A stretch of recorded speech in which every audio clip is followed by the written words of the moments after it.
What if the smallest details held the biggest truth? Tiny worlds, big stories, macrophotography turns our perspective into something much bigger. I learned that being in nature begins with not big landscapes but with quiet attention. Seeing the world up close revealed layers of complexity like textures, patterns, and imperfections that are usually overlooked.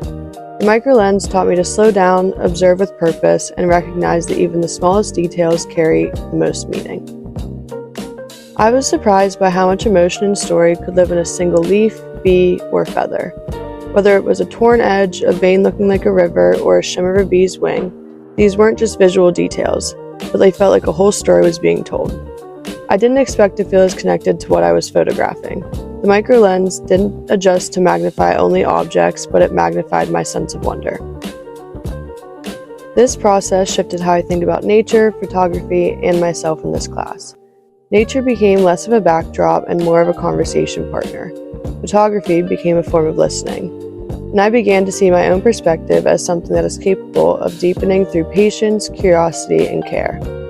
I now understand that storytelling can begin with a single detail, and that beauty often lives in what we are too busy to notice.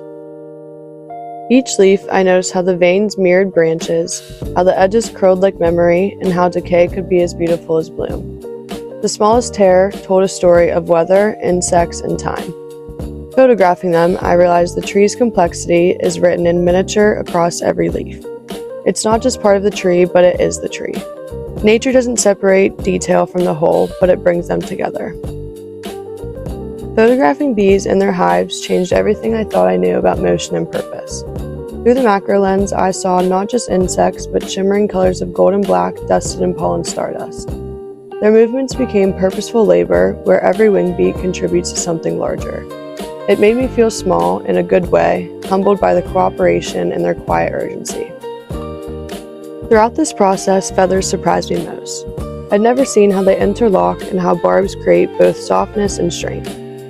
Under the lens, they looked like different silk or delicate architecture. Some shimmered with iridescence that I've never noticed before. It revealed a hidden structure of resilience and design. I began to know that flight is just the engineering. Learning about beekeeping taught me to slow down. Bees don't respond to force or fear, they respond to calmness, rhythm, and presence.